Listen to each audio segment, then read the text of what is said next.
மாணவர்களே, ஒரு கேள்வி உங்களை கேட்க விரும்புகிறேன். உங்கள் அப்பா அம்மா உங்களோட 100% 100க்கு 100% அஃபெக்ஷனேட்டாக இருக்காங்களா இல்லையா? மனசை தொட்டு பதில் சொல்லுங்கள். உங்கள் அப்பா அம்மா 100க்கு 100% உங்களுடைய தேவைகளை பூர்த்தி பண்ணுறாங்களா இல்லையா? மனசு தொட்டு பதில் சொல்லுங்கள்.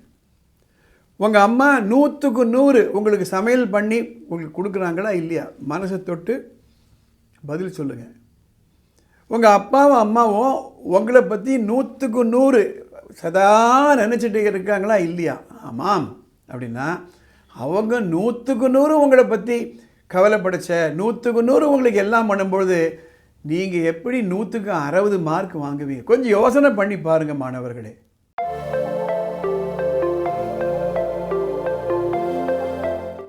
உங்கள் வீட்டில் 7th 8th 9th அதுக்கு மேலே வகுப்பில் படிக்கக்கூடிய குழந்தைகள் இருந்தானா அவங்களோட உட்காந்து இந்த வீடியோ பாருங்கள்.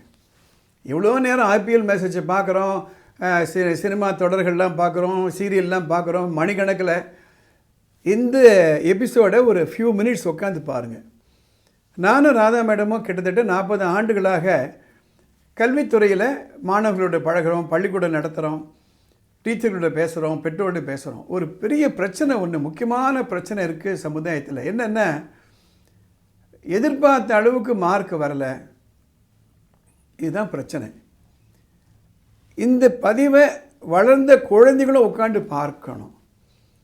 நான் சில ஸ்டூடெண்ட்ஸை கேட்குறேன், 9th 10th படிக்கிறாங்க, 8th படிக்கிறாங்கன்னா எவ்வளோப்பா மார்க் எதிர்பார்க்குற அப்படின்னா, இப்போ வாங்கிட்டுருக்கேன்னா 60% வாங்கிட்டுருக்கேன் சார், 50% வாங்கிட்டுருக்கேன் சார். நான் கேட்குறேன், போருமா 50% 60%?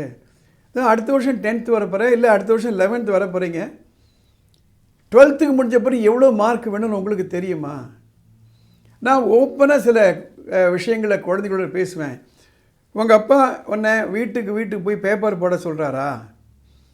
உங்கள் அப்பா உன்னை பகுதியின வேலை செஞ்சு சம்பாதிச்சு பணம் கொண்டு சொல்கிறாங்களா?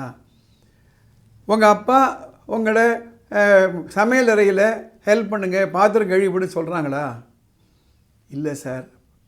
நான் அதெல்லாம் செய்யக்கூடாதுன்னு நான் சொல்லலை. அது போன்று செய்து படிக்கக்கூடிய குழந்தைகள் எத்தனை பேர் இருக்காங்க. டாக்டர் அப்துல் கலாம் கூட ராமேஸ்வரத்தில் இந்தியன் எக்ஸ்பிரஸ் பேப்பரை வீட்டுக்கு போட்டதாக அவருடைய புத்தகத்தில் நான் படிச்சிருக்கேன். நான் மாணவர்களே, ஒரு கேள்வி உங்களை கேட்க விரும்புகிறேன். உங்கள் அப்பா அம்மா உங்களோட 100% 100க்கு 100% அஃபெக்ஷனேட்டாக இருக்காங்களா இல்லையா? மனசை தொட்டு பதில் சொல்லுங்கள். உங்கள் அப்பா அம்மா 100க்கு 100% உங்களுடைய தேவைகளை பூர்த்தி பண்ணுறாங்களா இல்லையா? மனசு தொட்டு பதில் சொல்லுங்கள். உங்கள் அம்மா 100க்கு 100 உங்களுக்கு சமையல் பண்ணி உங்களுக்கு கொடுக்குறாங்களா இல்லையா? மனசை தொட்டு பதில் சொல்லுங்கள். உங்கள் அப்பாவும் அம்மாவும் உங்களை பற்றி 100க்கு 100 சதா நினச்சிட்டு இருக்காங்களா இல்லையா? ஆமாம் அப்படின்னா அவங்க 100க்கு 100 உங்களை பற்றி கவலைப்படைச்ச 100க்கு 100 உங்களுக்கு எல்லாம் பண்ணும்பொழுது நீங்கள் எப்படி 100க்கு 60 மார்க் வாங்குவீங்க? கொஞ்சம் யோசனை பண்ணி பாருங்கள் மாணவர்களே. You want 100%. சப்போஸிங் ஒரு மொபைல் கேட்குறீங்க, இல்லை ஒரு தீபாவளிக்கு ஒரு ட்ரெஸ்ஸு கேட்குறீங்க, இல்லை பிறந்தநாளுக்கு ட்ரெஸ்ஸு கேட்குறீங்க, 100க்கு 100% உங்களை சாட்டிஸ்ஃபை பண்ணணும் எதிர்பார்க்குறீங்களா இல்லையா? நியாயம் தானே? அதே மாதிரி தானே அவங்களும் எதிர்பார்ப்பாங்க. 100க்கு 100 மார்க் வாங்கணும் என் குழந்தைன்னு தானே எதிர்பார்ப்பாங்க. 100க்கு 100 வாங்கிறது கஷ்டமாக இருக்கலாம், 80 90. 100க்கு 100 ஒபீடியன்ஸ் நீங்கள் பண்ணணுமா வேணாமா? Leave alone anything. 100க்கு 100 கீழ்ப்படிதல் வேணுமா வேணாமா? பல பெற்றோர்கள் எங்கள்கிட்ட சொல்கிறாங்க, எதிர்த்து பேசுகிறாங்க குழந்தைகள், எங்களை மதிக்கிறது கிடையாது, ஃபோனை வாங்கி வச்சா மரியாதை இல்லாமல் பேசுகிறாங்க. மாணவர்களே, யோசனை பண்ணி பாருங்கள், யாருக்காக இந்த டிசிப்ளின் கொண்டு வராங்க? நீங்கள் ஃபோனை யூஸ் பண்ணாமல் இருந்தால் அவங்களுக்கு என்ன பலன்? நீங்கள் ஹோம்ஒர்க் ஒழுங்காக பண்ணால் அவங்களுக்கு ஆஃபீஸில் ₹1 எக்ஸ்ட்ரா சம்பளம் கொடுக்க போகிறாங்களா? இல்லையே. எனவே அவங்க 100க்கு 100 உங்களுக்கு சர்வீஸ் பண்ணும்பொழுது நீங்களும் அந்த 100க்கு 100 ஒபீடியன்ஸையும் கீழ்ப்படுதலையும் காண்பீங்க.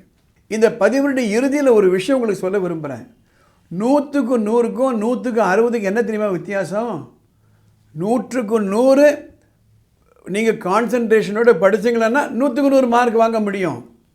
நீங்கள் 60% கான்சன்ட்ரேஷனை படித்து 60 மார்க் வாங்க முடியும். 50% கான்சன்ட்ரேஷனை படிக்கும்போது 50% தான் வாங்க முடியும். So are you attentive 100%? Are you disciplined 100%? Are you obedient 100%?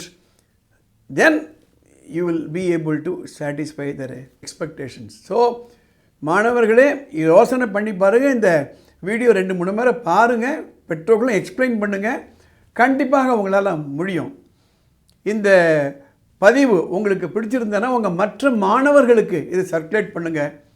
வானமே இல்லை அறக்கட்டளை சார்பாக இது போன்ற பதிவுகளை நாங்கள் ஏற்றிக்கிட்டு இருக்கோம். படிப்பு சம்மந்தப்பட்டு உங்களுக்கு எதாவது பிரச்சனை இருந்ததுனால், குழப்பம் இருந்ததுனால், தெளிவு வேணும்னா மேலே ஒரு வாட்ஸ்அப் நம்பர் போகுது.